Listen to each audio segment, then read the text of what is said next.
और सबसे पहले नजर डालेंगे लॉ एंड ऑर्डर की खबरों पर।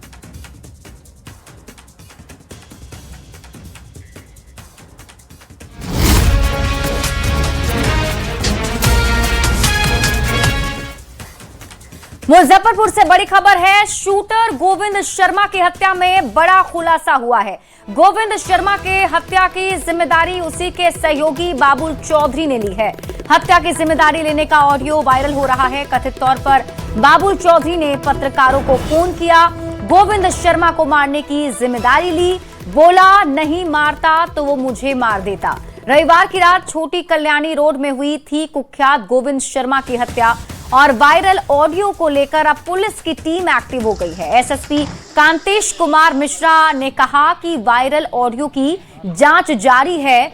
जांच को लेकर एसआईटी बनाया गया है। न्यूज 18 संवाददाता प्रियांक सौरभ अधिक जानकारी के साथ जुड़ गए हैं। प्रियांक, इस ऑडियो में कितनी सच्चाई है? जी, कहीं न कहीं यह जो ऑडियो सामने आया है उसने पूरे पुलिस महकमे में हड़कंप मचा दिया है। और जिस तरीके से जो एक गंभीर मामला है, बड़ा मामला है, देर रात एक कुख्यात शॉर्ट शूटर गोविंद शर्मा की हत्या हुई और महज कुछ ही घंटे के बाद एक बाबुल चौधरी नाम का व्यक्ति जो है उसके नाम से कॉल कई लोगों को आया है, कई लोगों को मैसेज मिला, जिसमें क्लियर इस बात का जिक्र किया गया है कि मैंने गोविंद को मारा है, मैं इसकी जिम्मेदारी लेता हूं।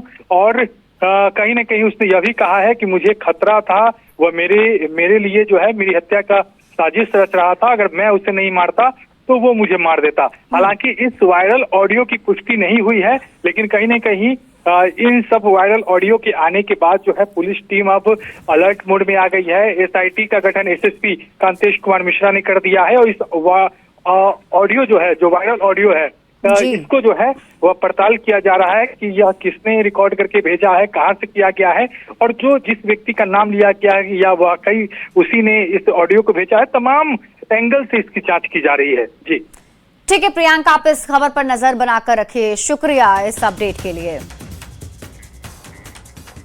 बड़ी खबर आपको छपरा से दिखाते हैं, जहां जमीन विवाद में दो गुटों के बीच हिंसक झड़प हो गई और इस दौरान 20 राउंड की फायरिंग की गई है, जिसमें 2 लोग घायल हो गए हैं। फायरिंग का एक वीडियो भी सामने आया है, जिसमें कुछ लोग गोली चलाते और पथराव करते दिखाई दे रहे हैं।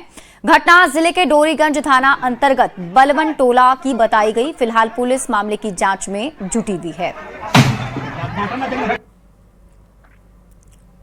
देखिए, जमीन जो हमारा था, हम लोग माटी डाल रहे थे ज़मीन पे और वो लोग आए और धुआंधार फायरिंग करने लगे हम लोगों पर। हम लोग निहत्थे थे, हम लोग भागने लगे।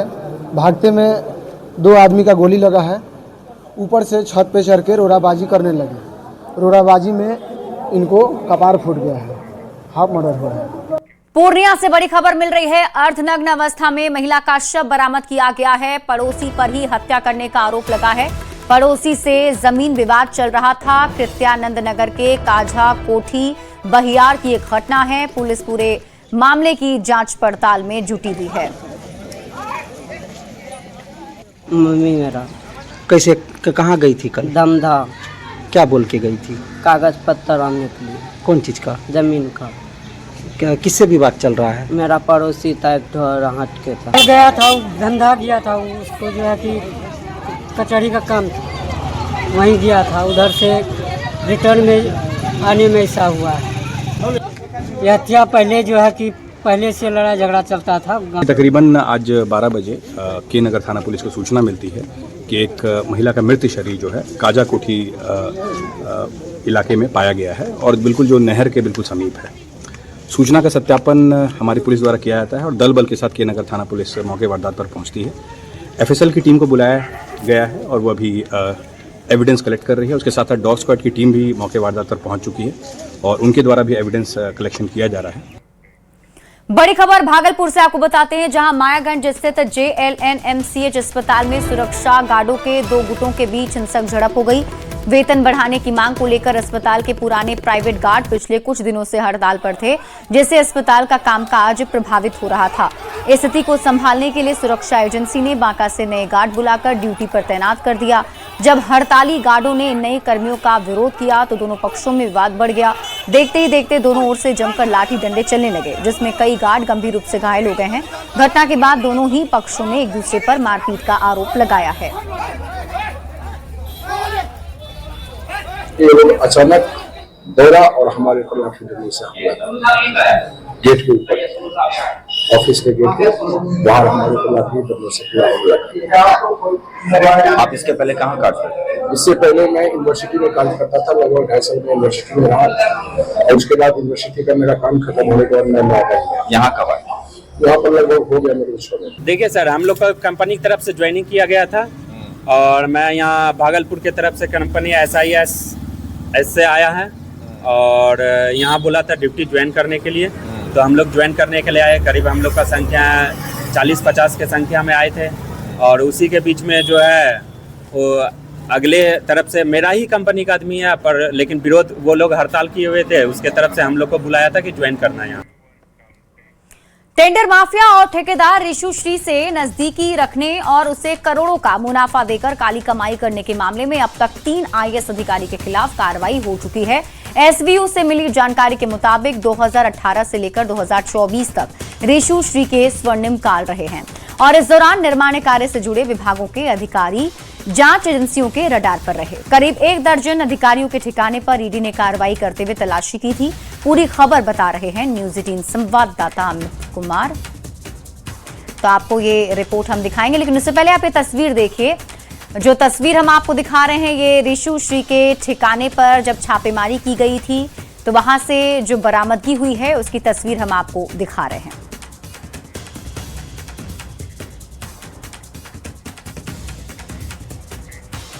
और अब बिहार की बड़ी खबरों पर नजर डालते हैं।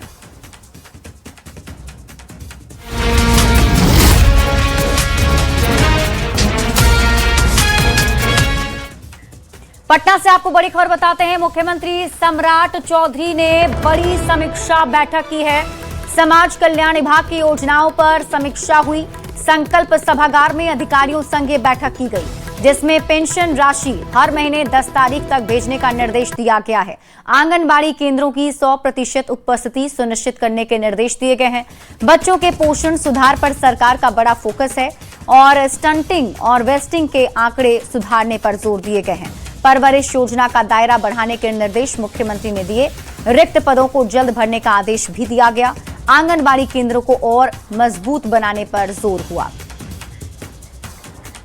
बेगूसराय से बड़ी खबर आपको बताते हैं, जहां केंद्रीय मंत्री गिरिराज सिंह को 2019 के लोकसभा चुनाव में दिए गए कथित विवादित बयान पर मामले में राहत मिल गई है। सोमवार को उन्होंने MP MLA कोर्ट में आत्मसमर्पण किया, जिसके बाद अदालत ने उन्हें जमानत दे दी। जमानत मिलने के बाद उन्होंने इसे न्याय की जीत बताया है। ये मामला चुनावी सभा में दिए गए बयान से जुड़ा हुआ था, जिसमें उनके खिलाफ दंगा भड़काने समेत कई केस दर्ज हुए थे। आगे की सुनवाई जारी रहेगी। एक गलत केस हम पर डाला गया आचार संहिता के तहत और किसी पुराने दुश्मनी के आधार पे लगता है। धाराओं को इस कदर लगाया गया जैसे हम आतंकवादी हों, लेकिन मैं कोर्ट को धन्यवाद दूंगा, उन्होंने मुझे पहले भी उसमें रिहायत दिया और आज भी दिया बवकील से जनरल। 2019 में केंद्रीय मंत्री अमित शाह जी की सभा में माननीय गिरिराज सिंह पर जी एक आरोप लगाया गया कि इन्होंने धार्मिक विद्वेष बिगाड़ने के लिए और अन्य धाराओं में इन पर केस दर्ज किया गया। उस समय के तत्कालीन DM ने मैलिस इंटेंशन के तहत CO के द्वारा यह केस दर्ज करवाया, लेकिन उसके बाद भी इस केस में सफिशिएंट मटेरियल्स नहीं आए, ना तो वॉइस रिकॉर्ड्स आए, ना सीजर लिस्ट थे।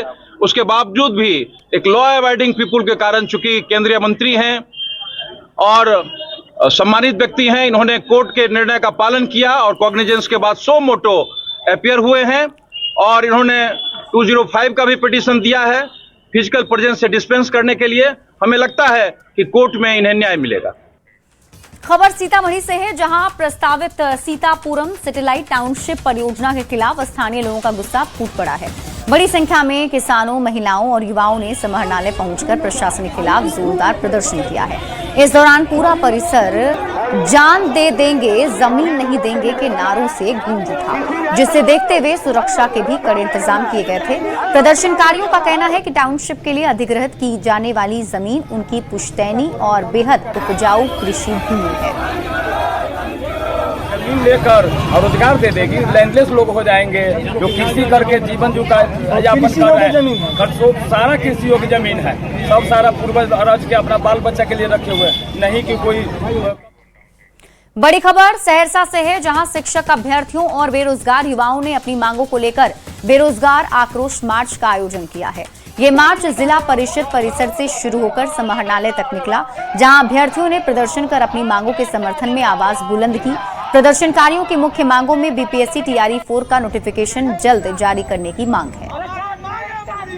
बीपीएससी TRE 4 की मांग को लेकर कर रहे हैं, जो कि लगातार 2.5 साल से सरकार बोल रही है कि हम लोग आज दे रहे हैं, कल दे रहे हैं, आज दे रहे हैं, कल दे रहे हैं, बट अभी तक ये नहीं आया। पहले जब नीतीश कुमार थे मुख्यमंत्री में, तब उन्होंने कहा था कि हम 1.5 लाख वैकेंसी पे जारी करेंगे, फिर उन्हीं के ट्वीट पे आया कि नहीं 80,000 करेंगे, फिर जब ये सम्राट चौधरी फिर बोलते हैं कि 46,000, फिर बोलते हैं 20,000। देखिए, जिस तरह बीपीएससी ने 2023 के बाद जो इस तरह 3 साल से बीपीएससी के TRE 4 के अभ्यर्थी के साथ साल दर साल इन्होंने छलवा कर रहा है और छात्र को अंधकार में रखा हुआ है, यह काफ़ी दुर्भाग्यपूर्ण है। बीपीएससी TRE 4 के छात्रों की स्थिति मानसिक, शारीरिक और आर्थिक रूप से बेहद कमजोर हो चुका है। सरकार 3 साल से कभी 1.5 लाख वैकेंसी, उसको घटा के 46,000 वैकेंसी, उसको घटा करके अब 20,000 वैकेंसी, और उसका भी कोई समय तय नहीं है। और अब देश दुनिया की खबरों को देख लेते हैं।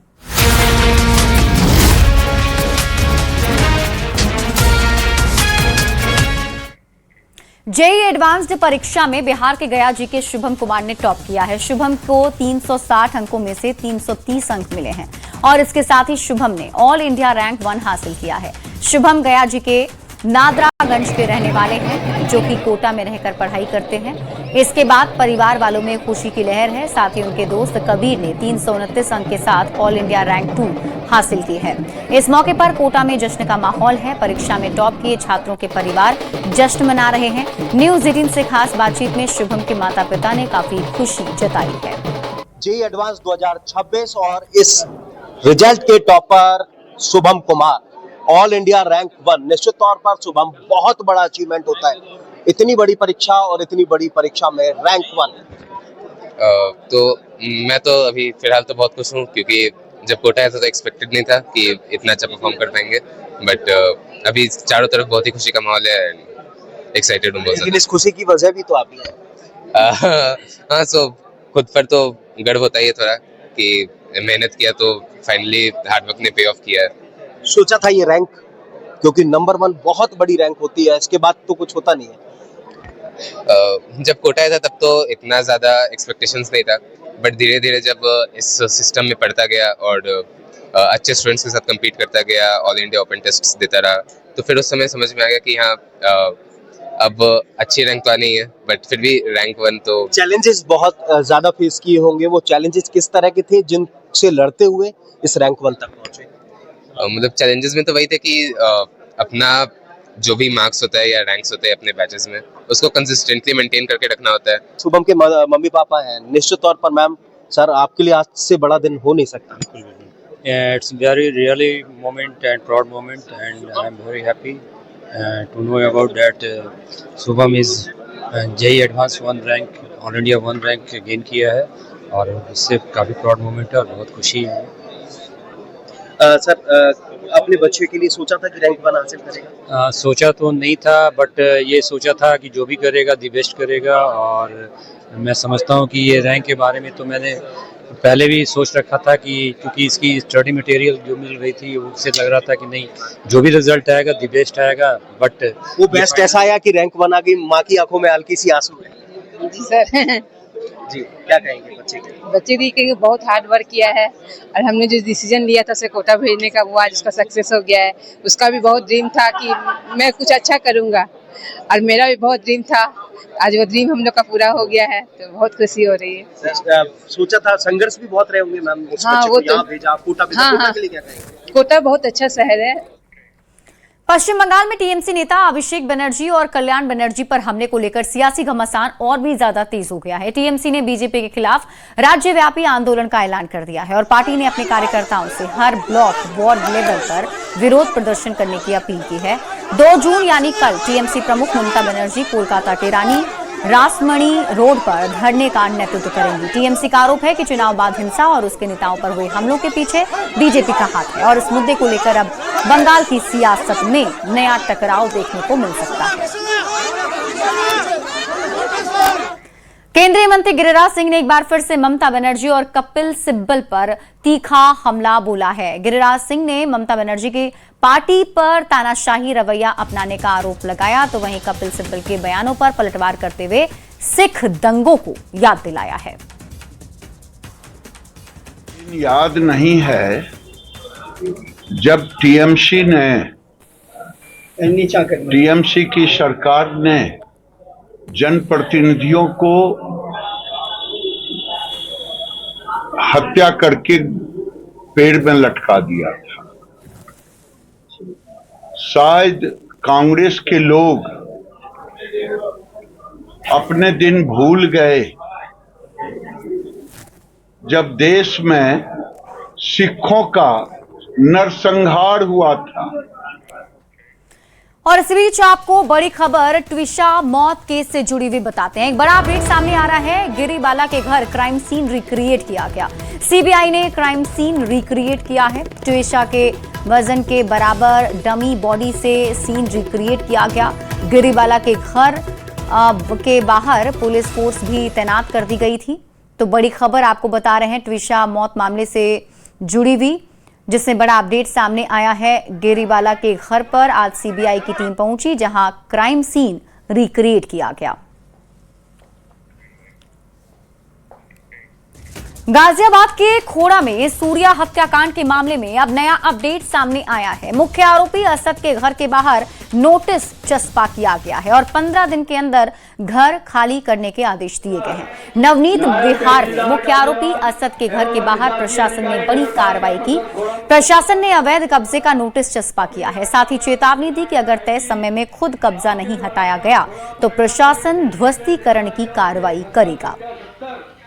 जो राजस्व अपने गांव में शासकीय भूमि बंजर श्रेणी में। दिल्ली के शालीमार बाग में डिमोलिशन की कार्रवाई जारी है। सड़क चौड़ीकरण के लिए लगभग 150 निर्माणों के खिलाफ कार्रवाई की गई। नोटिस के डेडलाइन खत्म होने के बाद ये बुलडोजर एक्शन हो रहा है। कल रात भी बुलडोजर एक्शन हुआ।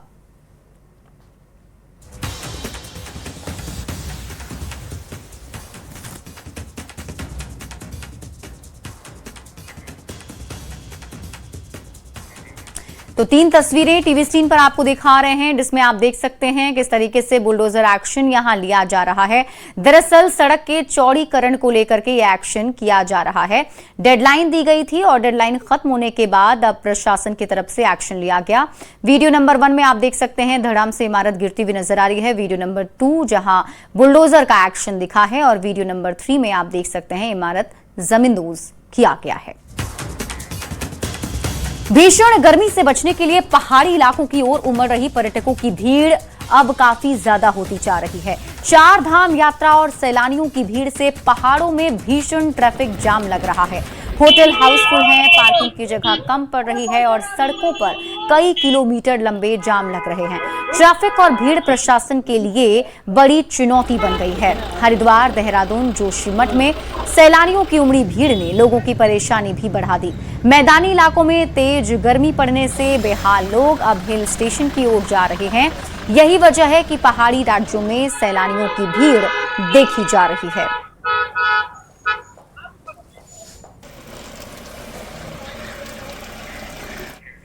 और अब खबरें खेल से जुड़ी हुई आपको दिखाते हैं।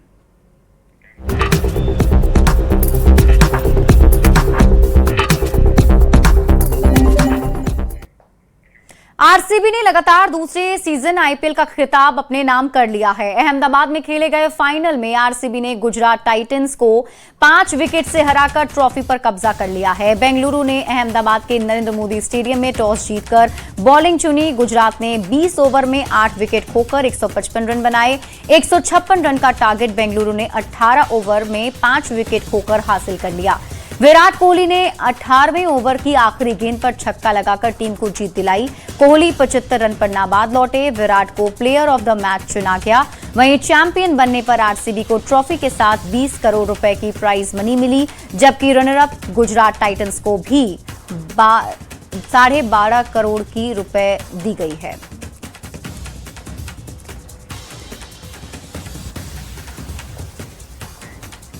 आईपीएल के 19वें सीजन में बिहार के लाल वैभव सूर्यवंशी का भी दबदबा रहा। पूरे सीजन में वैभव ने बल्लेबाजी से दुनिया भर के बॉलर की नींद खराब कर दी। राजस्थान रॉयल्स की ओर से 15 साल के बल्लेबाज वैभव सूर्यवंशी ने इस सीजन में सबसे ज्यादा 776 रन बनाकर ऑरेंज कैप का टाइटल अपने नाम किया है। वैभव को most valuable player, emerging player और super striker of the season समेत कुल 5 अवार्ड मिले हैं। इनसे उन्हें 45 लाख रुपए और एक कार भी मिली। वैभव की आक्रामक बल्लेबाजी ने सबको हैरत में भी डाल दिया। इसी प्रतिभा की वजह से बहुत जल्द टीम इंडिया में डेब्यू कर सकते हैं। तो वैभव सूर्यवंशी को इस पूरे सीजन में 5 अवार्ड मिले हैं। वैभव सूर्यवंशी को ऑरेंज कैप भी मिला है और बेस्ट इमर्जिंग खिलाड़ी के तौर पर उन्हें देखा जा रहा है और मोस्ट वैल्यूएबल प्लेयर अवार्ड भी वैभव सूर्यवंशी को मिला है। इमर्जिंग प्लेयर और super striker of the season Vaibhav Suryavanshi रहे हैं और इसी वजह से ये माना जा रहा है कि बहुत जल्द वो इंडिया टीम में डेब्यू कर सकते हैं।